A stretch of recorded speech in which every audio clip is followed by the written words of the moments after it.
Here we go. Doug Bradley in about 1 minute. So here we go.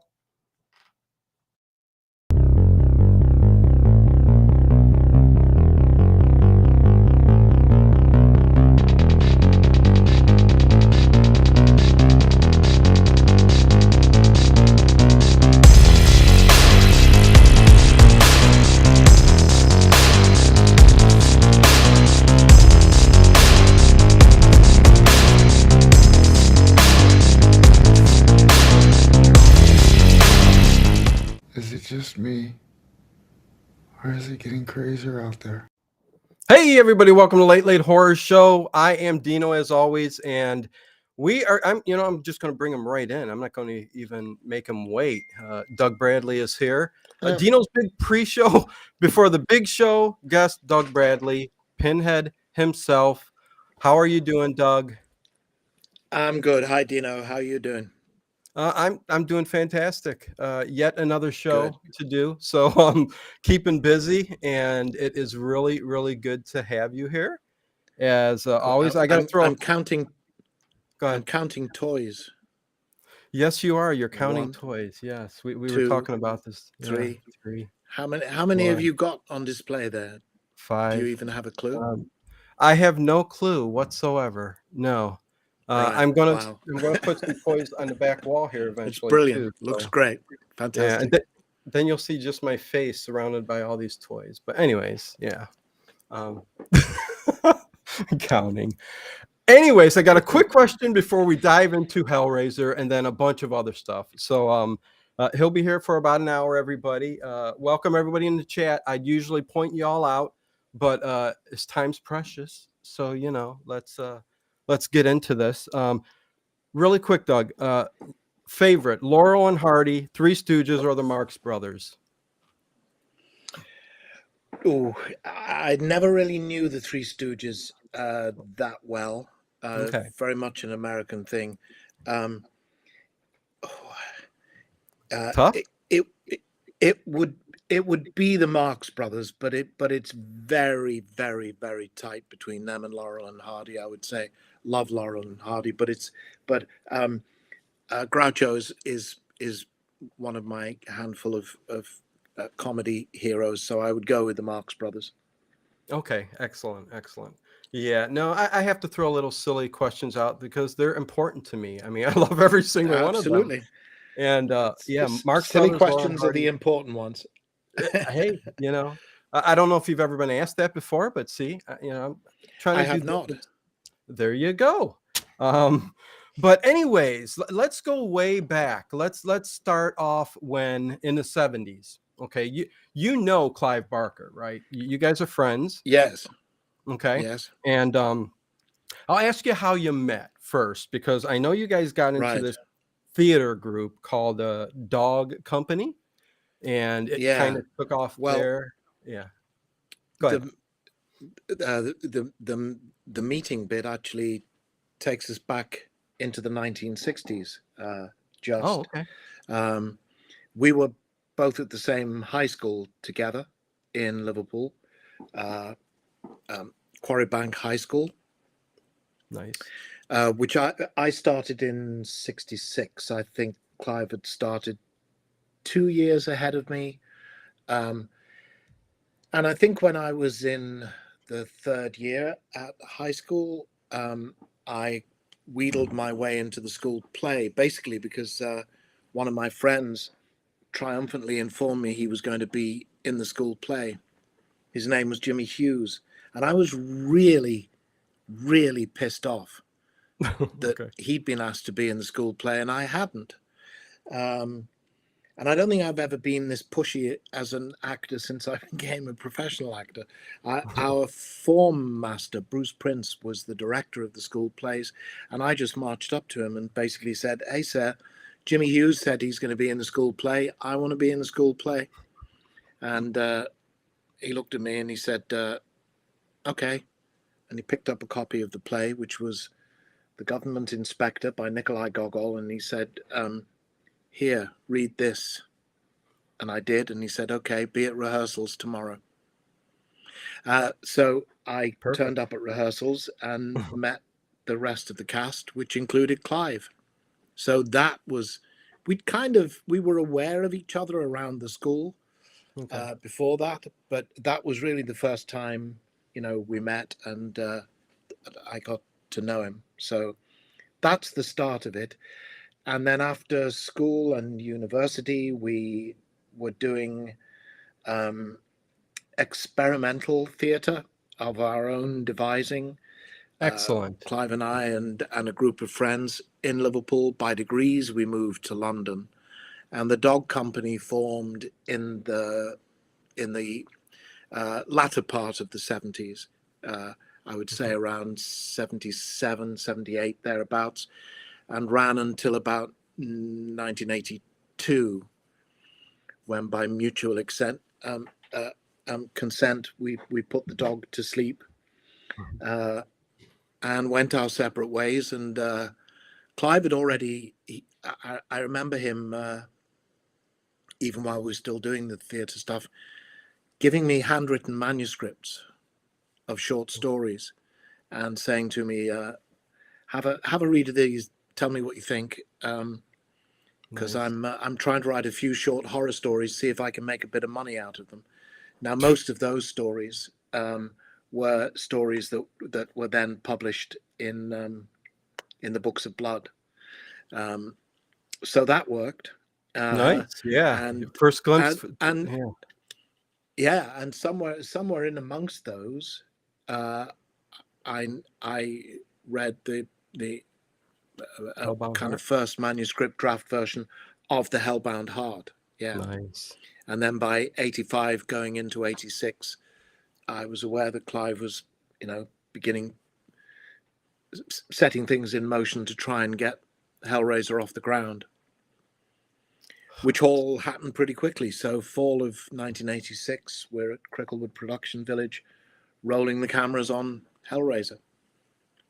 Very good. Yeah. And right away he thought of you for the part. I mean, you came in As and far as I know, yes. I mean, I don't think I've okay. ever really had that conversation with him, Yeah.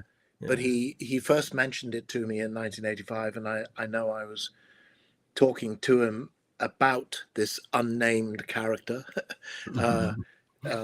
during 1986 in the run up to us starting filming. Well, you say unknown character. Is there any? Yeah, Did you have any influence on what ended up becoming the name Pinhead? none at all. No, Okay. I Okay. mean the every all the Cenobites were anonymous, and I think that was deliberate on Clive's part. They're all anonymous in the Hellbound Heart. The names were given to us by the members of Bob Keen's image animation special effects makeup crew when they were prepping the film. They couldn't, I think I Okay. was lead Cenobite, Right. and there was a female Cenobite, and Oh I Lord. can't remember what Butterball and Chatterer were credited. The chattering Cenobite, maybe Yeah. the fat Cheddar. Cenobite. I don't know, or Cenobite number one. So I don't know. I can't remember that bit now. Right. But they could, they were kind of clumsy names. They needed to talk about, I'm working on this. Are you doing that? And Yeah. and they just gave us the names: Pinhead, Butterball, Chatterer, and the female Cenobite was christened Deep Throat. For Nice. obvious Nice. reasons, which I Right. always say is I assume that's the reason why she continued to be credited as the female Cenobite. And Deep throat. Yeah. the names basically stuck because everybody was using the names. Because they were using the names, the rest of the crew picked up the names. Mhm. So the names just became absolutely universal. Oh yeah. I think it was a spark of magic, right? It just happened straight away, and Yeah. they just stuck fast. But in my own mind, as far as I'm concerned, thinking about Pinhead, Mhm. it's not his name, and he doesn't have a concept of having a name. Nobody's Right. ever called him Pinhead in the movies. Right. Right. He's he was, somebody called it, I think it might have been in Hellraiser 3. He was called a Pinhead, but that's a very different thing. Right, Uh, right. but I don't think he Well, has a perception of having a name. yeah, no, yeah, you would have to go back to Todd Browning to I mean, Clive's use that term, but Clive's now named him.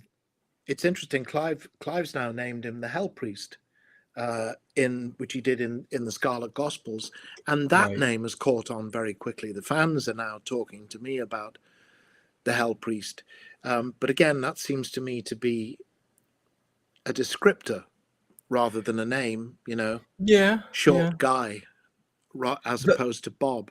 You know. Yeah. Yeah, no, right, you're right. The Hell Priest sounds awesome, but, I think there was Yeah. just a little spark of magic when all this was created and your character was created. Pinhead, I know it's, like we just talked about, not mentioned, anything like that, but, uh, you do gotta give a name to it for us who are watching from the outside in, and to come up with Mm. Pinhead, the nails in the head and everything, uh you're going to be remembered, who knows how long, I don't know, but decades, maybe 200 years from now, 300, who knows, you know what I mean, but you're Well, always going to be, I you know, never expected. Where are we? We're rising 40 years now, aren't we? 30 yes, we some. are. I never expected that. So who knows? So It's you interesting didn't. too that Hmm. he's Pinhead rather than Nailhead. Um, but well, That's true. originally, I mean, in again in the Hellbound Heart, Clive describes him as having pins, jeweled pins, at all the intersections of the gridiron pattern. Hmm. Um, and originally, the makeup was designed with pins, without Okay. jewels on the end, but with pins. Yeah. And it was one of the things. There are pictures floating around from the screen test, and you can see the difference. There were two prime decisions made after we did the screen test of the makeup. Everybody was happy with the makeup overall. I don't believe there were any changes to the makeup itself. The problem with the pins was they looked fine when the camera was in close. Hmm. When the camera went any distance away, you just couldn't see them.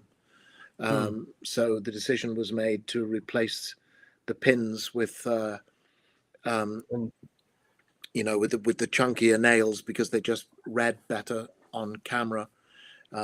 But rather than having my name changed from Pinhead to Nailhead, um, Pinhead stuck, and Nailhead sounds kind of clumsy anyway. So it you're does. right. It It's does. just it fits perfectly. The other decision was, I think, Clive felt that my baby blues were kind of you know undercutting the strength of the makeup. So that was the decision to put the black Contact. contact lenses in, which just Yeah. kicks the image up. To be uncomfortable though, huh? Well, to the extent that you've got several pieces of foam latex rubber literally glued all over your head. Right. Um, it was. I mean, it's you wouldn't choose to wear it around the house. I don't think. I Right. Right. wouldn't. Um, Yeah. but it wasn't. It it it got on when it got uncomfortable was when you had hours to kill because you couldn't take it off. And I think everybody knows that Yeah. um, that a day on a movie set is 90% killing time and Right. 10% working if you're lucky. Um, Yes. and that gets wearing and tedious and difficult. And, And you're thinking even if you're about it just too. wearing a nice Armani suit, but when you're wearing that kind of costume and that kind of makeup uh, through a 12-hour day, when you've got 3 hours when you're not going to be working because maybe they're um, um, filming a scene that you're not in, or there's a major relight or whatever it is that's going on, and you Yeah. you you know, you're just kicking around. That's when it got difficult. I just wanted to be able to lift that off and put it down over there and just be Yeah. me for a few hours, you know, switch off Yeah. and then put it back on again. No, I hear you. Can't do Yeah, that. and when you're sitting around all day too, you got time to think about it. But yeah, I'm glad they stuck with the name Pinhead. You know, Nailhead does not sound right. Pinhead, like I said, No. it's a little spark of magic. It happened, and it's going to go down in history. It already has. One of the iconic horror franchise characters in history. So, I William, did find I just quickly on that. I remember reading. I was reading a book about depression, and there was an account that one girl gave trying to describe her depression, and that she had visualized her depression as a head, and each of the things that she that kind of triggered her depression, she drove a nail into this figure's head as an attempt to take that away from herself and put it on that figure, and she called that figure Little Nailhead.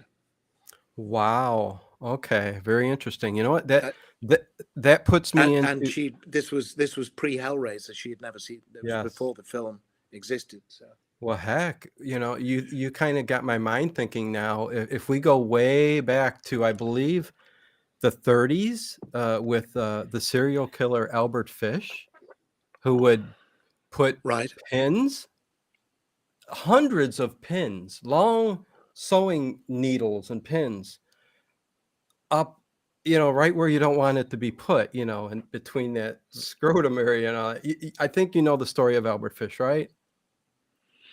I do, not in detail. Okay. We should have Steph here for this, because Yeah, yeah. she's walking encyclopedia of Right. Yeah, serial killers. and But she's I am aware yeah. of Mr. Fish. Yes. Okay, yeah, and she's in the Steph's Yeah. in the So that chat. I've was seen her. But Albert oh Fish, right. Oh cool. She said she might. Yeah. yeah, Albert Fish, you know, So, again, put the needles and pins there to take away the pain from every wrongdoing. So kind of goes along the lines of what you were just talking about. But was that like self torture? He did yes, it to himself, right? yes, Okay. for his So sins, you to know. try and okay. So it was Yeah, kind of it's a very interesting and an disturbing story. exculpation thing. Yeah. Wow. Yes, yes. Hmm. But very interesting, and thus, who knows? Maybe Clive Barker had that in the back of his head somehow. I don't know. Maybe not. Well, Anyway, maybe he's yeah. he hoovers up everything. I'm sure he would have been aware of the story All of right. Albert Fish. He Yeah. hoovers up everything in his mind and his imagination, and nothing goes to waste. So it's by no Yeah. means impossible. Yeah. And I do got to say, Steph. Well, I I don't see know. her name there. Yeah, Hi, Steph. she does awesome artwork too. She does. Yes, she does, and I was hoping she'd be on part of it with you, but that's okay. Heck, I could have. Well, she don't like to be on camera, she said. So whatever. It's all good. But anyways, so you're gonna go down in history with this thing. I'm people out there. I'm not talking about the new film really because it's irrelevant. There's not a whole lot to say. Even Doug really doesn't have a whole lot to say about it. Give that some time. Just because we're talking about the remake, reboot, Yeah, whatever yeah, it is. Yeah, yeah. I don't know that much about it. I mean, they offered Yeah. me a cameo role in it. I thought about it. Mm, The offer was decent. I just thought, I thought no in the end, and I wish them good luck with it. And they've made an interesting casting call as far as yeah. Pinhead is concerned. Mhm. You know, I'll see the film when it comes out, but beyond that, I honestly don't know anything about it. So Yeah. no No, point in that's asking why. me. Well, people will ask me, "Why did you not talk about that?" And I'll say, "At least I touched on it." I said, okay, there's really no reason to talk about it. But and I do have a lot of opinions on it, but I won't talk about it today. Bert Rand says I could Okay. listen. I could listen Doug talk all day. Dino, I have listened to him talk all day. Love them both. Oh, okay. Well, thank you very much. And Doug Thank does have you. his. Yes, he has his own channel, Doug Bradley. If you search it in YouTube, where he actually talks Mhm. or narrates Lovecraft, Dickens. I mean, yeah. Tell me about that a little bit. Well, it started like a lot of these things. Really, it started during lockdown, and Yepper. partly the kickstart to it was the actor Patrick Stewart, who started this wonderful thing of reading all of Shakespeare's sonnets, a sonnet Mhm. a day in lockdown, which is just him sitting with a book reading. And reading aloud is something I've always done. I read at an early age. I was a very early reader. Yeah. And as soon as I could read, I read aloud to Okay. myself. I mean, I think it's partly where uh, the urge to be an actor begins for me. Somehow there, I think it just always Interesting. seemed to me that the words wanted to be spoken, rather than just hearing them in my head, wanting to speak Love them. that. Um, Yeah. so that so the two things kind of came together. I thought, well, everybody who's been close to me in my life thinks I'm a bit of a weirdo because they will, as Steph will attest, will frequently find me reading aloud, just for my own entertainment. So here was a chance to do that and share it with people. So that was the idea, and I started with Mary Shelley's Frankenstein, Yep. Yep. and just did an introduction, and then serialized it. I didn't try to read the whole thing like Right. Yeah. Andy Serkis reading the whole of The Hobbit, which he did for charity. I did it episodically and did it live. I didn't pre-record. I mean, I recorded it as Mhm. live. Yeah. So, if I made any mistakes, hey, I made mistakes and moved on. Right. So trying to keep it live in that sense. Um, and it's not it's a niche thing, but I will say that I've got an awful lot of very heartwarming responses. The Yeah. responses to it are very, very genuine and quite moving to me, to be honest. Yep. Um, and I apologize to everyone really, because I'm very lazy with it, and I should have done more than I have, and I keep telling people I'm going to do more, and I am going to do more, and we're Yeah. looking to expand it a bit, and maybe bringing a live element into play with it as well. Okay. And so with live chat, and maybe do some Yeah. live readings of shorter stories. The next long form that I'm going to do will be, I'm wearing my Dr. Jekyll and Sister Hyde T-shirt, Nice. purely Nice. coincidentally. But the next long form one I plan to do is Robert Louis Stevenson's Dr. Jekyll and Mr. Hyde, the strange Yep. case of Dr. Jekyll and Mr. Hyde. Yes. So that's basically what the YouTube channel is, and we are hoping to expand it with live element, as I say, in the near future. Yeah. No, that's awesome. I mean, I enjoy it, and people, like you said, heartwarming messages over it. I do have to have you pull when he got on here. You guys notice I got the Phantom of the Opera with the hat on there. And just by coincidence, what do you got over there, Doug, next to you on the desk? Well, I pointed out to Dino that I recognized him because sitting up on the top of my desk is So cool. the Phantom of the Opera. Boom, boom, boom. Now, and it so happens that he sits on my desk With the hat. wearing that hat. So there you go. This hat, but So No, that is How so crazy is awesome. that? Yeah, that's so cool. So yeah, kismet, whatever. I don't know. That's All right. and the detail on that, Doug. I mean, Say good night, Mom. fantastic. Good night. Good night. It is. It's Yeah. a beautiful, beautiful piece. I picked it up at a convention somewhere. I forget Yeah. which one, but it's gorgeous. Up to and including his Scalp. his bald head. Yeah, it's very nice.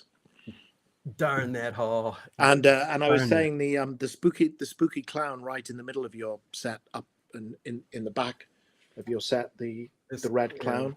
Yeah. We have him as well, and he comes out every Halloween.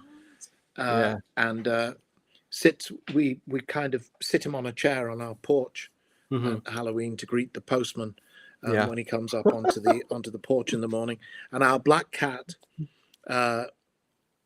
every year without fail, as soon as I drape him on the chair, she appears and she jumps up on the chair and curls up, as it were, on his lap. And she is called Pluto, named by Steph after Yes. Poe's cat. Oh, there you go. Steph, Look, hello. here's Steph. And there's the clown. Oh yeah. with Pluto on her master's lap. Oh, that's so nice. That's sweet. Yeah. Well, you know what? They've got a connection there. A little bit of a connection, right? Yes. That's very, very cool. That's very cool. Yeah, he's been on my set since the very first show, and he never leaves, even when I change locations or anything like Cool. that. He's always here, always here. Something about clowns, man, you know. Got the killer clowns one here too, but A lot of clowns. Yes. yes, I love clowns, but not as good as Cenobites. But I mean, I thought the idea of Cenobites just is one of the most fantastic ideas, and of course Clive Barker. I mean, his stories are just short or long, are just mesmerizing and fantastic, and you are so lucky to have been part of that too. Clive Barker, Doug Bradley. Which leads me into the next question. You were in another movie of his, Nightbreed, where you played what was the name? Lylesburg. Lylesburg. There you go. Lylesburg. Yeah. The Lord of the Underworld was he or Kind of, yeah. I mean, I Yeah. think he was kind of the leader of in my own mind, he was kind of Moses among the Israelites was Lylesburg to the breed. He was kind of seen as the head of the tribe, I think. Yeah, that's a good yeah. But there were so many more characters in that movie too that he was able to experiment with, and lots of makeup on that set, right? I mean, what was your experience working on this set there? Well, for me personally, it was kind of weird because although the Pinhead and Lylesburg makeups obviously look very different, they're basically exactly the same makeups. Yeah. And this is true of an awful lot of makeups. So Robert Englund's Freddy makeup, although again it looks very, very different again, it would, in terms of construction and application, be pretty much absolutely identical. So with Lylesburg, again, it's just foam pieces glued to my head. That bit doesn't change. Yeah. So the experience for me is identical. And what was weird was we had just shot Hellbound at Pinewood Studios, and almost immediately we were moving on to Nightbreed, also at Pinewood Studios. A lot of the crew who worked on Hellbound worked on Nightbreed. My day was almost exactly the same. You know, I would set my alarm for 3 a.m., get up at 3:30, or rather the car would arrive at 3:30 and go round the North Circular Road and off to Pinewood and be there at 4 a.m. to sit in the makeup chair. And that didn't change. And I had exactly the same driver on Nightbreed from Hellbound. And everything about that process, and everything about the process of the application of the makeup, and therefore the smell of the glue, the smell of the latex, the process of it being applied to me, every single step of that process to me was Pinhead. It was part of my journey into Pinhead. And it was very weird for me now to be going through exactly that same journey, step by step by step. Yeah. And at the end of the day, finding somebody else, not Pinhead, looking back at me. So it was, I had, it genuinely was kind of a bit weird, because I'd locked all of those sensory impressions were locked into Pinhead. And now all those familiar things were in an alien form. They weren't dissimilar as characters either, because Lylesburg is again is a very he's a very stripped down, restrained character, and he wants to preserve the unity of the tribe. He's very much about the laws of the tribe, that this is the way we've always done things.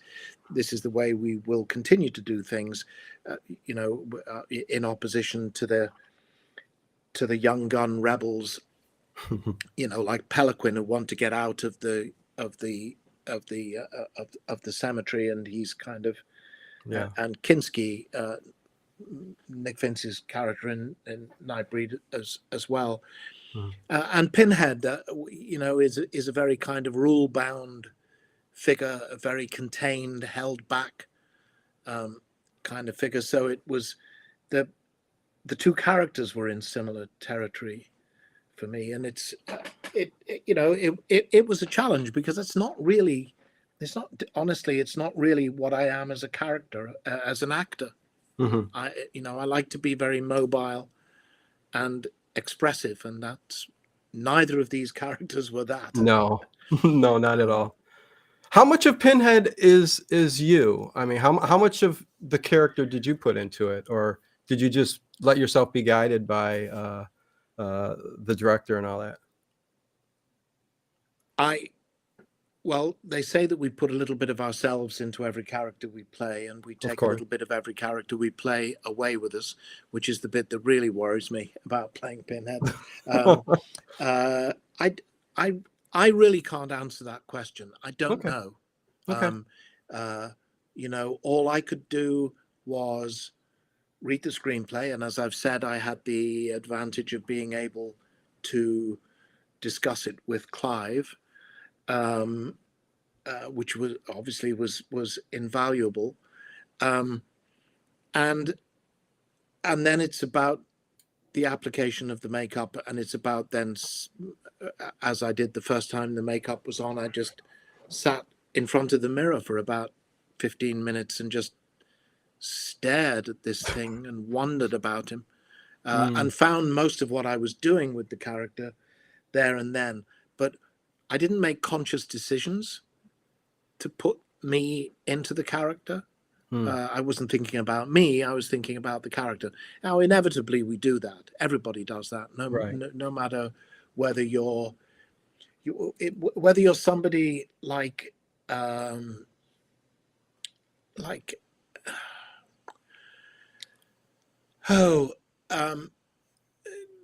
Anthony Hopkins is not bad. He doesn't greatly move away from himself, and yet every character he plays is entirely different.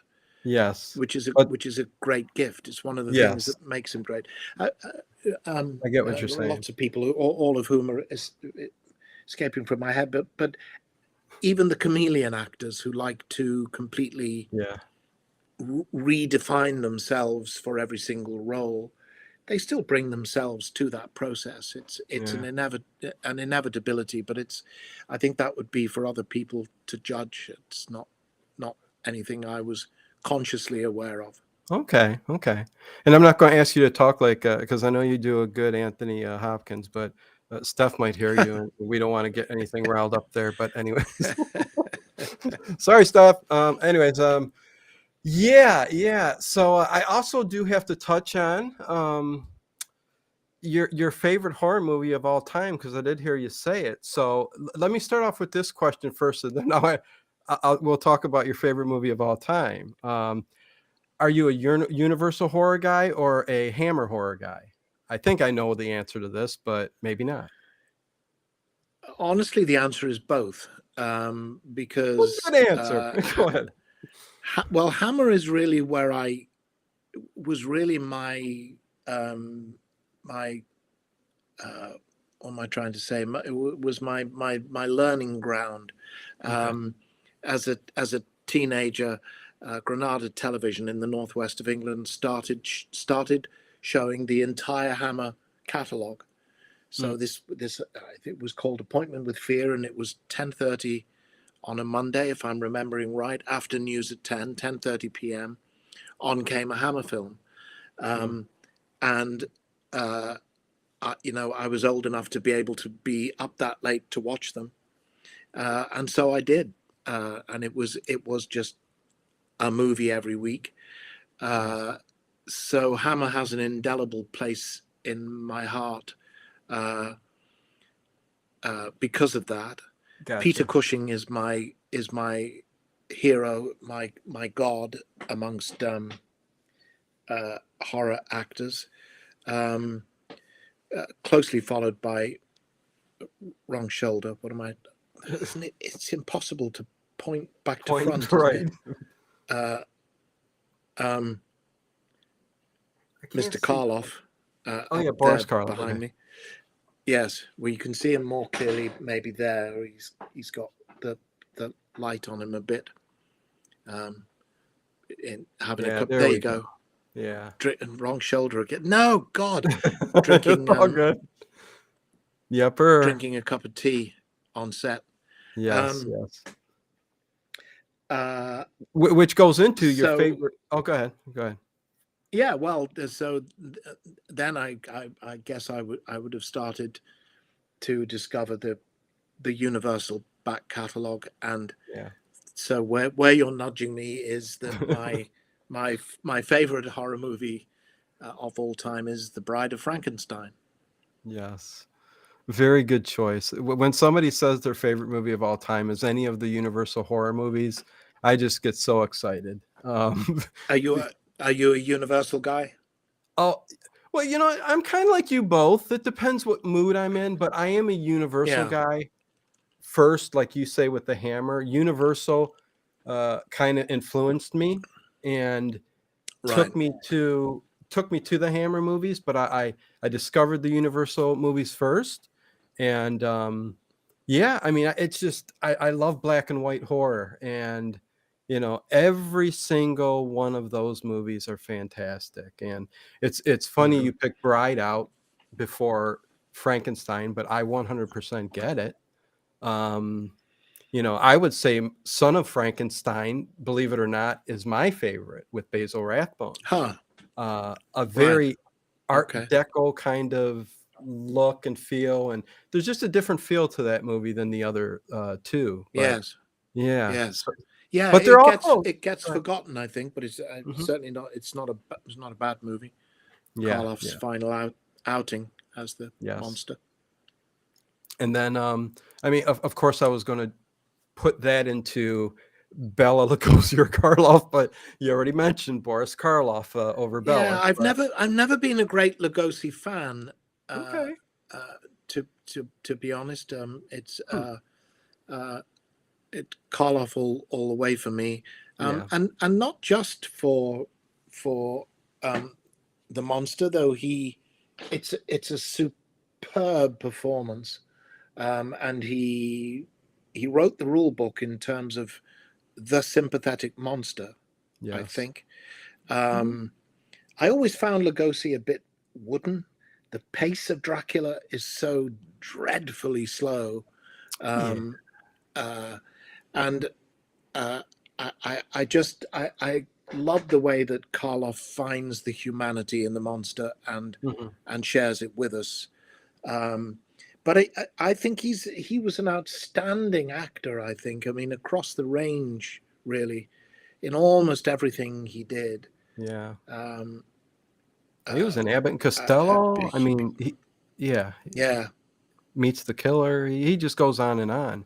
Bela Lugosi, though, Mm, you do have to give him some credit for like Murders in the Rue Morgue. Very great right. acting performance, I think. The Yes. Black Cat, I think he really stood out. With Karloff, right? Yes, And it's a strange movie, isn't it? it is. It's a very strange It movie. One of my favorites. yeah. I watched it again recently because I narrated uh, did the narration for a documentary about Poe in cinema, Yeah, movie adaptations of Poe. Uh, so rewatched a few of those, and The Black Cat was one of them, and I was struck by what a strange film it is. it Very is. little to do with Poe's story, but Oh, right, right. Very, very, yeah. And a lot of movies are like that. Even some of the Lovecraftian movies that they say this is from Lovecraft, and yes, just a tiny little speck of it is part of the movie. yeah, But yeah, no, The Black Cat, again, one of my favorite movies of all time, when it comes to the mm, black and whites, especially. Something about that Art Deco, look to some of these movies, and then you get the great performances by them too, and the strange story behind the Black Cat. It's yeah. fantastic. But yeah, and you do voice a lot of characters too. You do a lot of voice acting and narration of movies and stuff like that too. That's happening more latterly, but yeah, Right. Yeah. which is Yeah. cool to do. Okay. Okay. So I did uh, uh, J.J. Villard's Grim Fairy Tales, which is on I think it's on Comedy Central. That was a lot of Nice. fun to do. Cool. Kind of horror comedy. Yeah. Um, and then I just recently there was a Netflix animated series called The Defense of the Ancients, Okay. and I voiced a character on that. And I did mentioning Lovecraft. I did 3 films which are based around Lovecraft as a boy. They were really kind of done aimed at more of a kids audience, I I guess. But I Yeah. really liked the scripts, and they retained uh, integrity in relation to Lovecraft extremely well.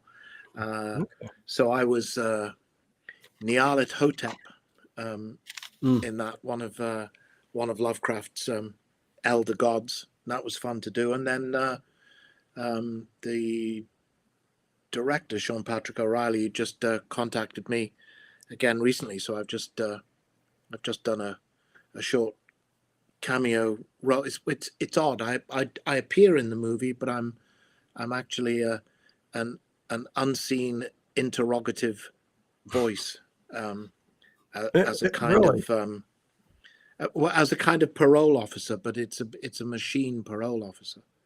Um, So they just use your so voice then for that. yeah, Okay. I will make a fleeting appearance in that as me. Okay. Um, but I'm about to go up to the Detroit area this weekend to Mhm. shoot a movie called Dark Planet, which is, you know, acting. Okay. It's What a what kind of role? kind of end. Well, it's a kind of end times apocalypse story, kind of science fiction come horror with religious overtones, and I'm playing an archbishop. Always something religious with you, huh? No, Well, the Hell Priest. I'm okay with that. Well, Hell now, priest, yeah, from hell priest to archbishop. Yeah, yeah. sure. No, no, that's Maybe awesome. I'll. Still keeping busy then. Yeah. I mean, So definitely, yeah, well, and yeah. Thank the gods. Um, yes, uh, yeah, and thank Clive, because there's no question. But yeah. Pinhead has been good to me in that regard. You know, Yep. Sure. I'm 67, and this is an unforgiving profession at the best of times. And, you know, to be able to keep working, and the fact that people keep offering me stuff is Fantastic. you know, is great. And I'm very, very lucky. Yeah. You know, I think everybody knows just how bad the unemployment rates are in the acting profession, and how difficult it is to keep working, you know. So Oh yeah. Yeah, definitely. it's cool. Very good. Very good. I guess I could ask you also about we got a little bit of time here, 15 minutes or so. The paranormal. You guys are really into the paranormal. Yeah. Yeah. Hmm. So you're skeptical. I can kind of get that out of a lot of what I hear, but Hmm. what is it that you do? Because I heard you guys talking about like the whole orbs thing, and you were going on about Yes. how, wait a second, orbs can be a real thing here. But then EVPs came into it, and you're like going, come on, it's a bunch of BS. And I was getting a kick out of it. But Well, yeah, Steph's. Well, as a boy, I was obsessed with ghosts. yes, same Um, here. uh, and I was terrified of them, and I couldn't get enough of them. So anything connected to ghosts, I, I was there, reading or watching. Yeah. So, and I've said that I got Harry Price's book about Borley Rectory out of the library when I was a boy, Mhm. which scared the dickens out of me. Uh, but I was kind of fascinated, and in fact, at that point, Mhm. as a boy, I was absolutely certain that I wanted to be a psychic investigator, because it just seemed to me to be the only thing worth being. Huh. And I think that's because I did have a religious upbringing, and it did seem to me that if, you know, if these things could be proved to be true, then it kind of fed into the whole idea of God Yeah. somehow. Um, uh, and I I remember very clearly as a boy, I had a very clear idea in my head. I was always, I wondered about churches at night. Churches at night seemed to me to be scary places, you know, Mhm. when nobody was in them and the lights were out and it was dark. Yeah. And the idea in my head was that at night the churches belonged to the devil, and Hmm. God got them back during the daylight hours. I don't know why I developed that idea in my head, Huh. but I think it's a pretty. I think it's I think it's a pretty neat idea, actually. um, It it so would make for a I good story or movie, but go ahead. Yeah. Well, so we kind of the the psychic stuff, it really began with visits to um, Trans Allegheny Lunatic Asylum in West Virginia, Mhm. which was a place that was already a favorite place of Steph's. So when I got to know her, she took me there, and we've been there several times. Yeah. And we've a couple of times we've been there on our own, just she and I, and one or a couple of members of staff, into the night. It's an amazing building, and the story of the Yeah. building in broad daylight is very powerful, and the building is atmospherically very powerful even in broad daylight. Mhm. You go back in the dark and it's a whole other deal. And we've had genuinely weird experiences, genuinely weird experiences that can't be explained away. It's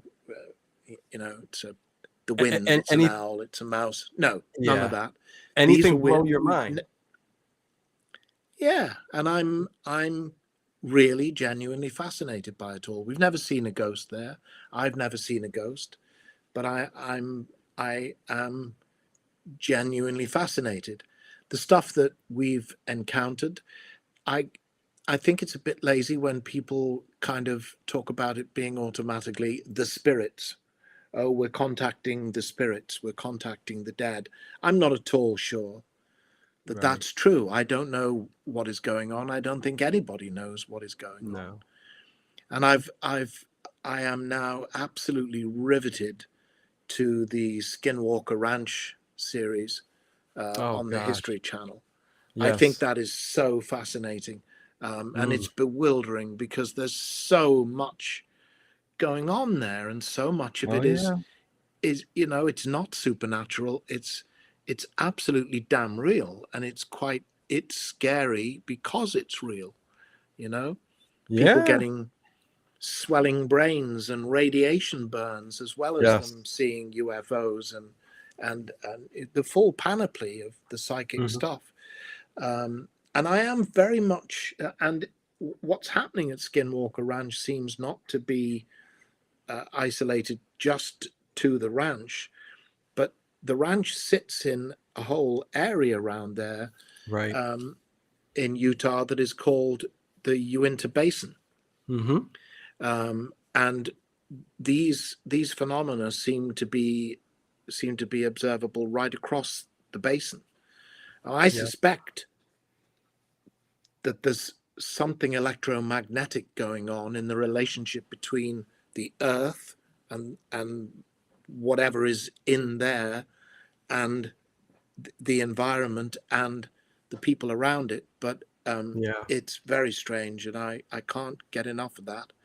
I'm Same. absolutely Yeah. Same here. hooked on it. Yeah, Skinwalker Ranch is, I mean, even prior to this series and everything, I mean, the billionaire Yeah. Bob Bigelow had owned the Yes. property, and there Mm. they were said to have gotten footage of something invisible climbing up to the video cameras, shaking them off, throwing them down. There was a story of night vision where they were checking out one place where a portal opened and this creepy looking figure came out and disappeared and it closed up. I don't know if you heard that Yeah. story before, but Yes, yeah, well, uh, we, we listen to Coast AM quite a lot, and Art Bell. George Knapp, who's Okay.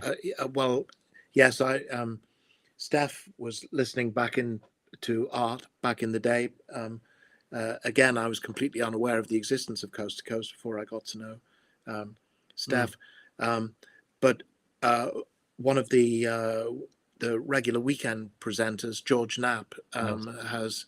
has always focused on Skinwalker, and he was very much engaged in Skinwalker when Bob Bigelow owned it before Mhm. Brandon Brandon Fugel, who's the owner now, and the guy who's pumping a lot of money into the investigations going Yeah. on at Skinwalker. Cool thing for people to look out for, by the way, if they're watching the Skinwalker series, when Brandon's being interviewed, I don't know whether you've noticed this, when Brandon's being interviewed in his office, Mhm. just out of focus on a shelf just behind him is a lament configuration, Oh, yes. um, Yes. which he ordered and bought, and it's signed by me. So Oh, nice. I thought that was very cool.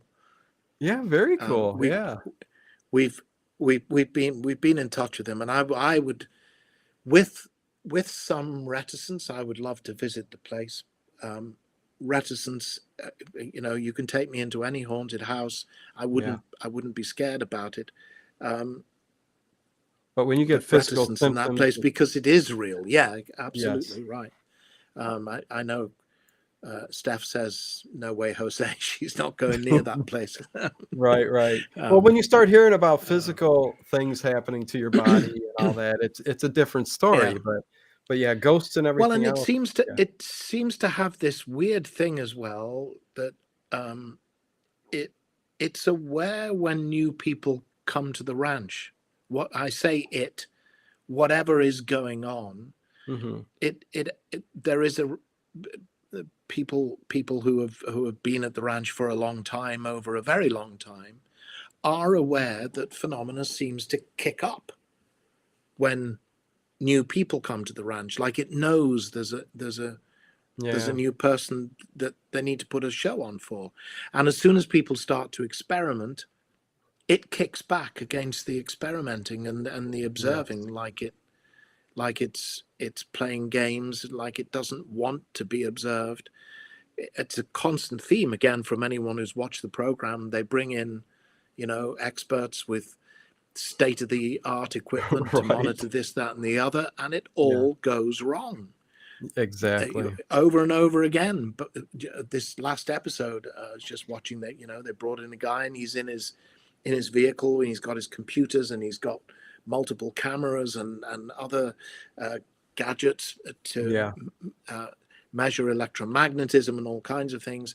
And they're going to fire rockets up into the air because there seems to be this area over the ranch where a lot of the interactive stuff happens. The moment they said they were about to launch a rocket, everything in his truck went dead. Yeah. And he's sitting there going, what the hell?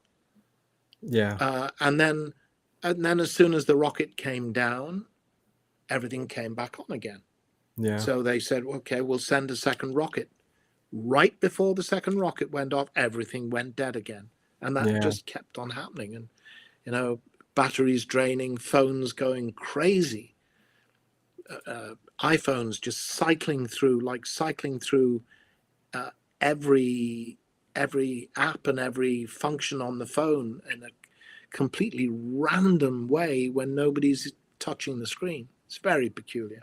Yeah. It's No, wild. no, yeah, I'm just as shocked with Skinwalker Ranch as you are.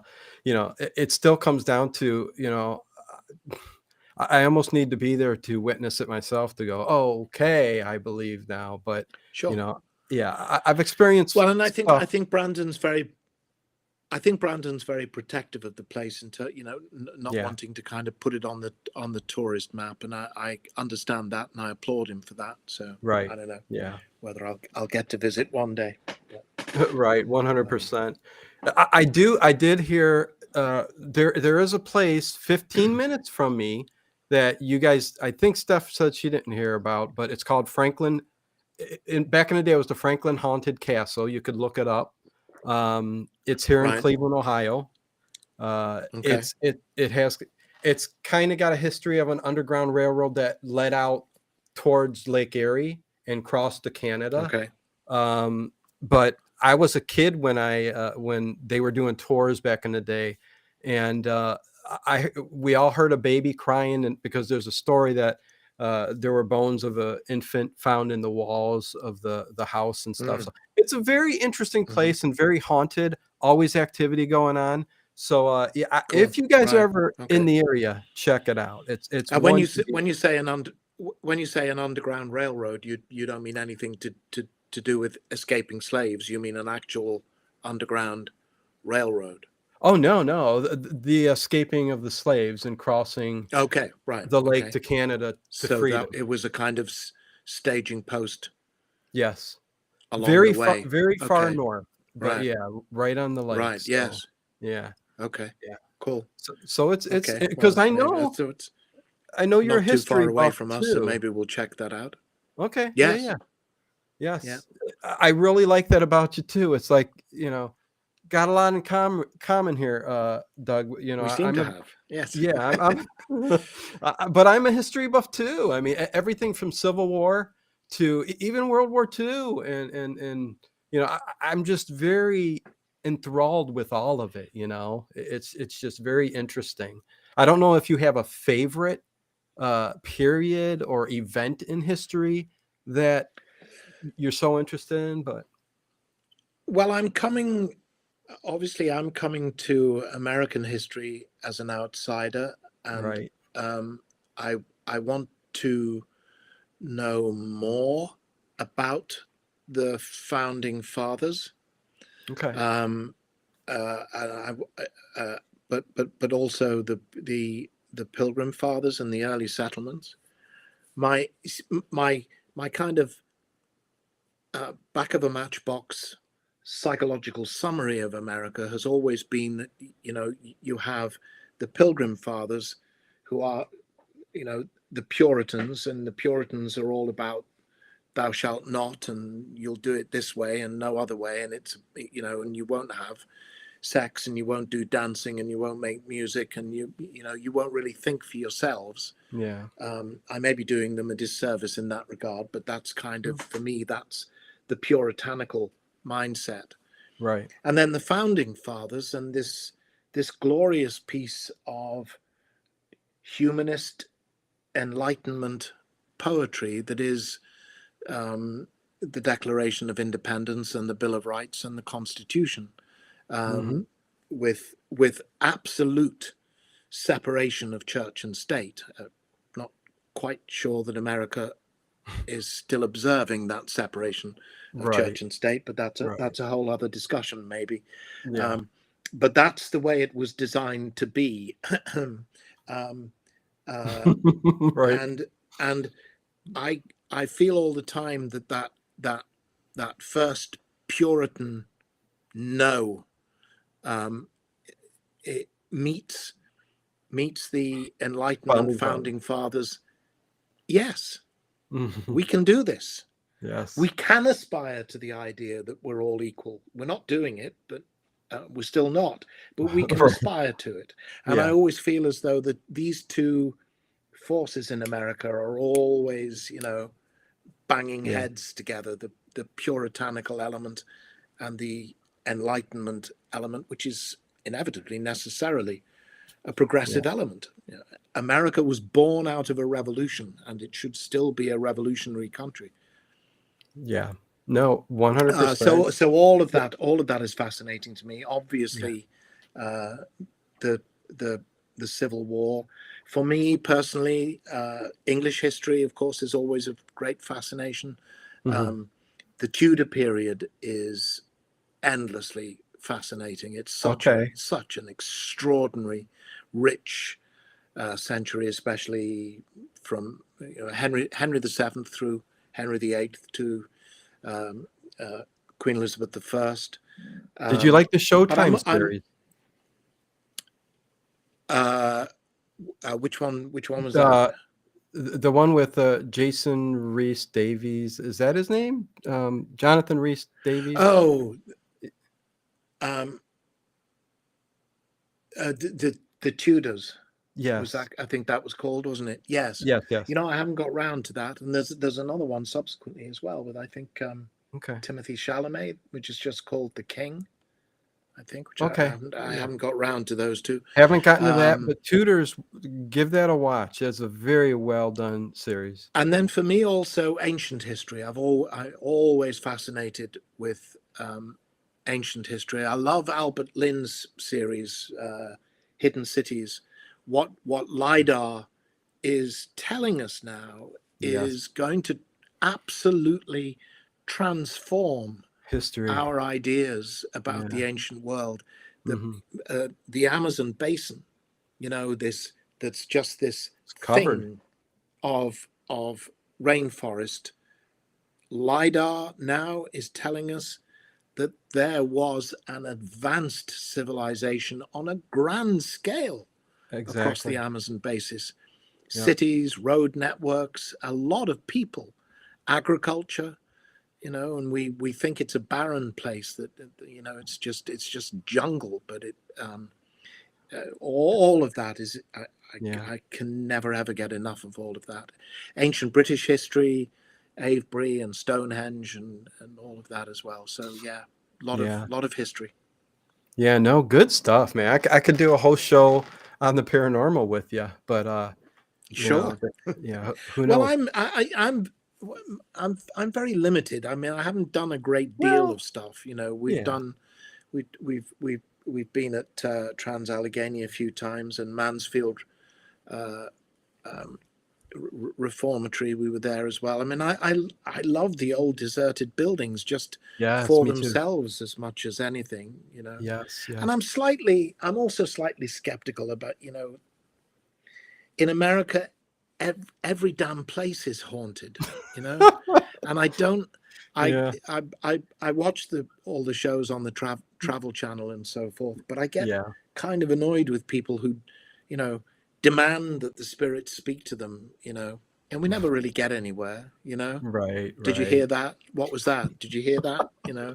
Uh, I I mean, hear that's you. that's the process. You sit and you Yeah, wait for something to happen, and when something happens, it's, did that just happen? I mean, yeah, the stuff that we've experienced at Trans Allegheny, it was never, did that happen or didn't it happen? There was absolute never any doubt yeah. that it happened.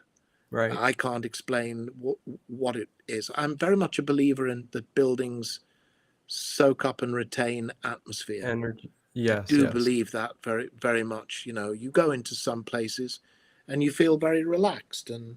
comfortable and happy, and you go into other places and you don't. Yes. Sometimes you just want to leave and you're not quite sure why. The whole So I world is a believe very much in yeah. that.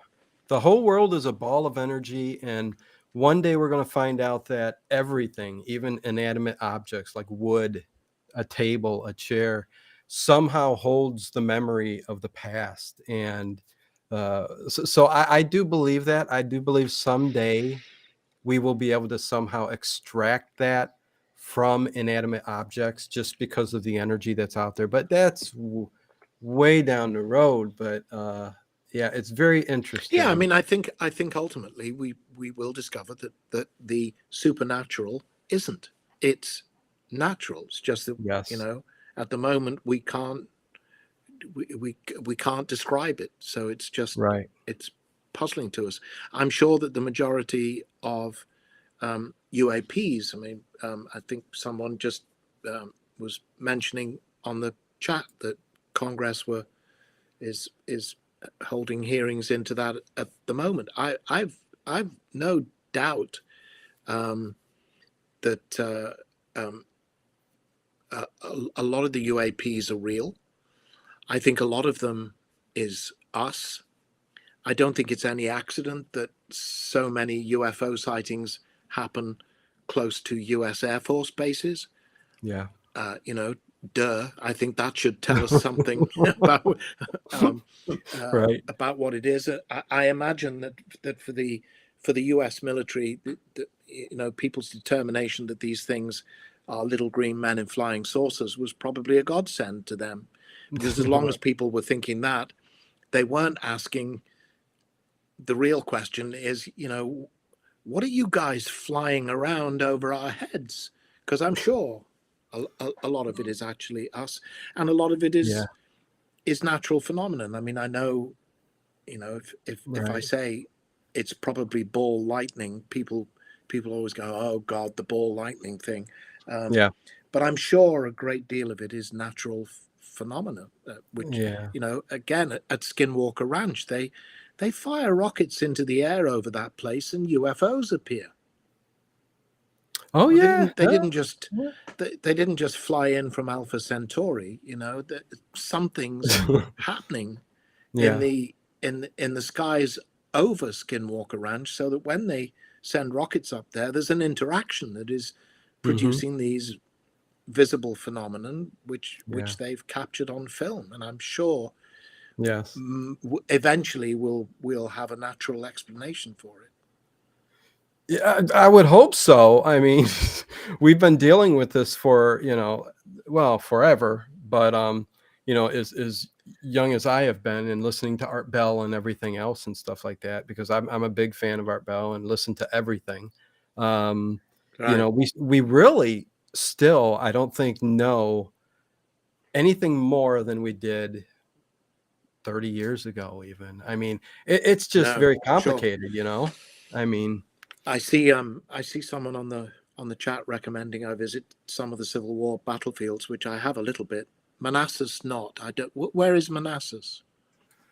Manassas, where is Manassas? I I don't don't know, know. I can't. Um, uh, where- Manassas. Anyways, I've been out to Bushy Run, which is not too far from where we are here, and to Gettysburg? Gettysburg. I've been to Yes. Gettysburg a few times. That's quite mind bending. Have you guys I got to mean, do, like, the place EVP is so readings huge. on the battlefield? I don't know. Okay. No, we've never done actually any kind of ghost hunting at Okay, Gettysburg. okay. Okay. The EVP thing. I mean, you were I you were know. laughing at me being skeptical about EVPs. It's just that it seems to me an awful lot of the time when people play EVPs back, you know, they say, "Listen to this," and you hear, and then they tell you that it's They tell you what somebody it says. saying, "Yes, help me. Get out of here. I need your Leave. help," or "Yes, get out." And I can never quite hear it. That said, sometimes I have heard EVPs being played, which do kind of make you go, "Oh fuck," Wow. Yeah. you know, because sometimes it does sound very articulate um, and it's not static. Yeah. It does sound a lot like a human voice, and you know, I think part of in describing myself as a skeptic, I think sometimes people think, you know, skepticism means you're just going to say no all the time. No, it's not real. It's not happening. It's not real. It's not happening. Yeah. Um, and I don't think that's to me. Skepticism is goes hand in hand with being open-minded. Right. Yeah. I don't have my mind made up in any one direction, Oh, me and either. I Me don't either. hold to any Yeah. explanation on it. Yeah, I mean, a lot of it's very intriguing, and you know, I'm still skeptical. You know, it's like some things can happen to you, but you can still be skeptical. Uh, Sure. heck, back in the day, Art Bell had uh, people on that had EVPs of German accents over when people were taking EVPs over in Germany. So you know, Mm. it's very complex, very interesting stuff. Yep. Yeah. Absolutely. One that I like, the EVP thing, I'm kind of like you know, it's even if it's clear as day, you still got to wonder, you know, what's going on there. But I do get it. Edward did want me to ask Doug what it was like working with Ashley Laurence at the end of the stream. Mm. So I might as well ask you. Well, it was delight. I actually helped screen test Ashley. I think Clive Okay. never had any doubt in his head that he wanted her, but I think for you know, the money men wanted to see her on camera. So Clive asked me if I would, if I played Larry in the scene in the Chinese restaurant, and one other I can't remember now. Maybe one of the scenes with her boyfriend in Okay. Hellraiser, and just hit it off with her right away. Really, in terms of working with her on the movie, Hmm. the weird thing is that obviously the main scene in which we interact, which is when the Cenobites first arrive, we didn't work together. It was an odd thing. When I did my half of that scene, you know, when Pinhead and the Cenobites arrive, and it's that Hmm. the box you opened it, we came. And we're Cenobites, explorers in the further regions of experience, and so forth. Yes. It was pretty wild filming that, because there was a lot of smoke going on with it. Huge Ritter fans, which are enormous, great big fans, and firing smoke through those to kind of fill up the space, which makes it extremely noisy. And it's very difficult to stand in front of those things and not blink, because you've got this Yeah. stream of very powerful wind coming into your face, and it was kind of doing weird things And to you the got corners of my contacts in, contact lenses. full Yeah. costume. Um, Yeah. uh, and it's very noisy. Mm. And all Ashley's lines, were actually being read off screen by the continuity girl. Okay. So I was just playing the lines.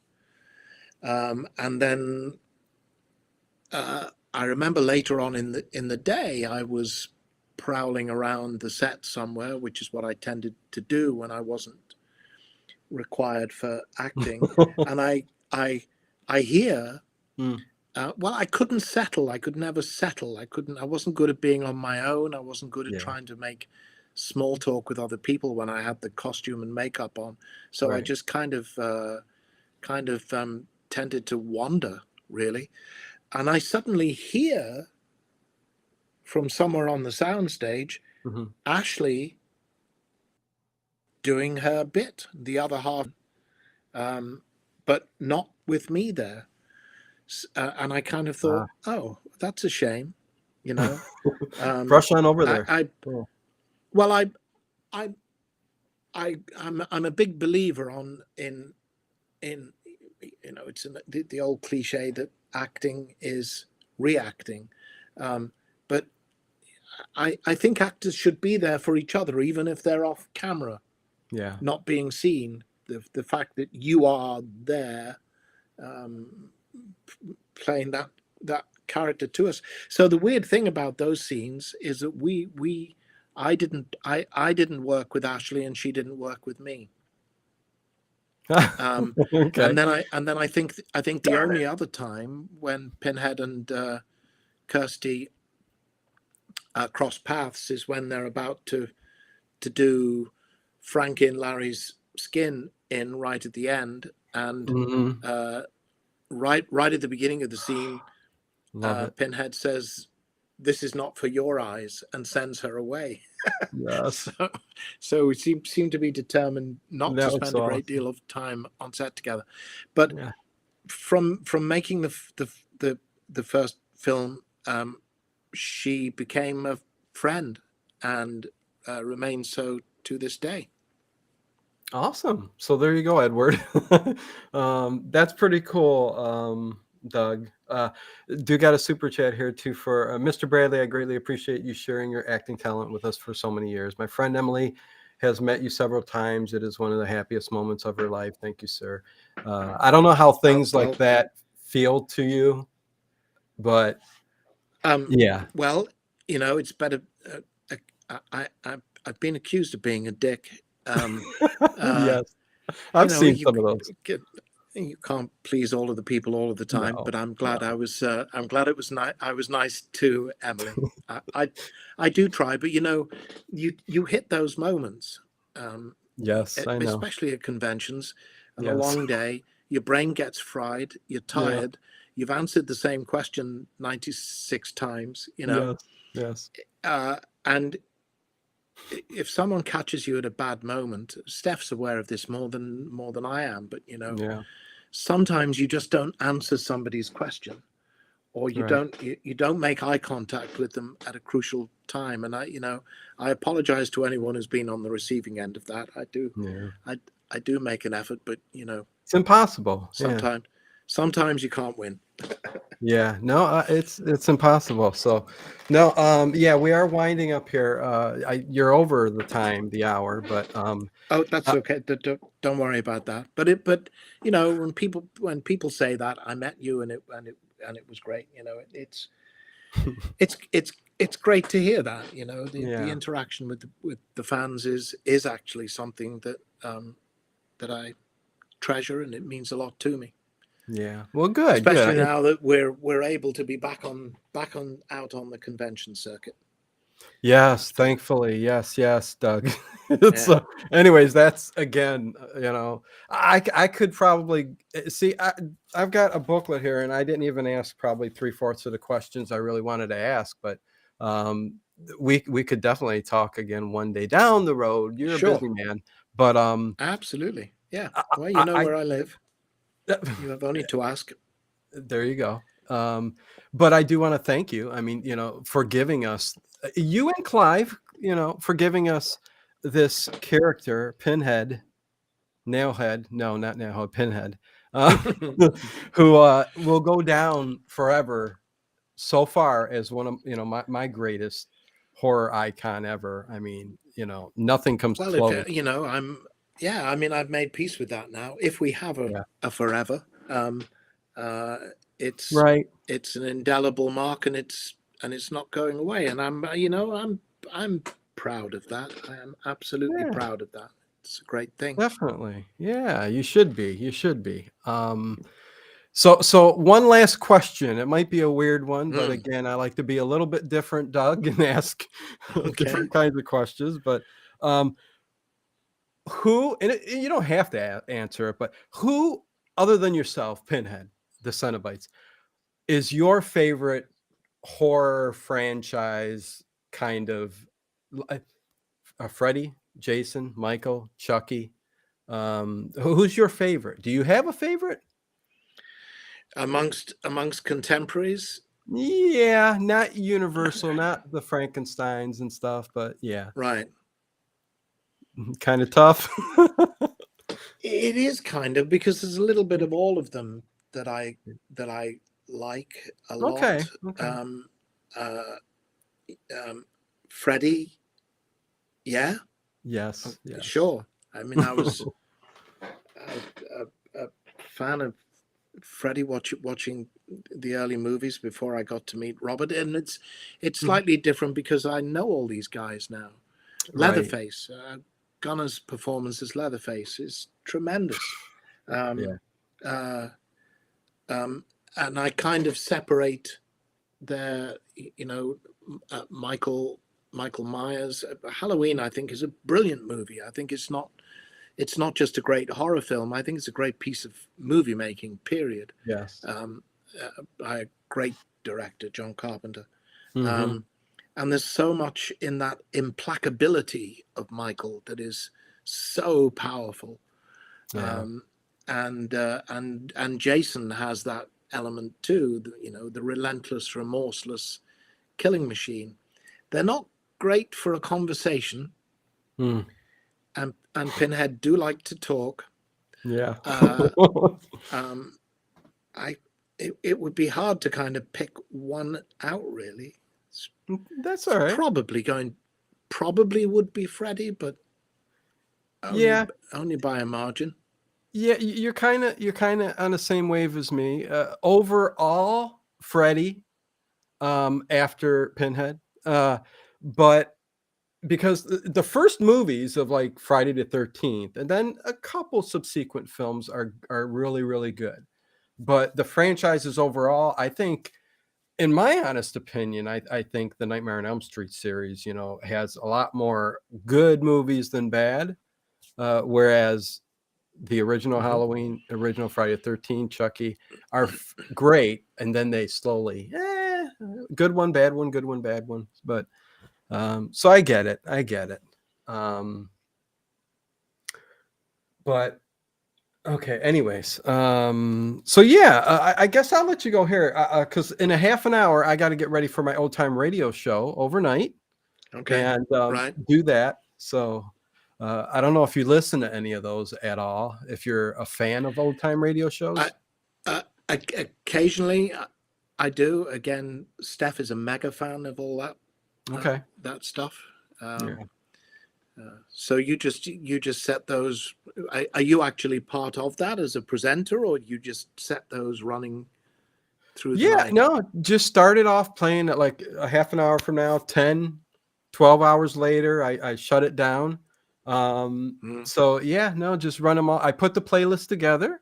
There'll be a spooky night where I put all the spooky episodes together, or a detective night where we get that 50s, noir type lingo of the detective back in the 50s. It's really good mm. stuff.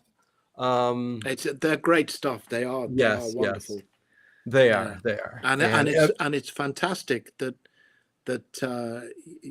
and a contemporary audience is finding them and still enjoying them. yes. Still loving them, and that in the TikTok generation can still go to something like that Oh yeah, and yeah. enjoy them. You know, What happened with all of cool. this COVID, situation that happened, everybody was Yep. at home looking for something, and everybody's online looking through YouTube, and it kind Mm, of just took off. And again, stuff like this, for people who can't sleep at night, who heck, Doug, I listen to this stuff too because I am such a vivid dreamer. We could get right. into astral travel too, but Oh, if sure. if if I'm not listening to stuff, it's like I'm living a whole different world. And sometimes it's really Right. good, but sometimes it's not so good. So you know how all of that goes. But yeah, it's takes you away, So are man, you listening? Do you listen to that in your ear all all night? night. Are you right? Yes, most of the time, Right. yeah. Okay. Unless Yeah. I want to venture off into that, different land, that I go to. So, I do. I don't usually, but mhm, particularly if I wake up, in early hours when I don't really want to be awake, I yeah. discovered calm radio, which I think is great. So I Okay. have we're going back to religion again, but I have a great soft spot for uh, Gregorian chants, for chanting monks. Okay. So Yeah. I put one of these in Mhm. one ear, the ear that's not going to be on the pillow, Yeah. and Yeah. turn the volume down so it's not, not too loud, but hasn't gone away, and it wafts me away. Yes.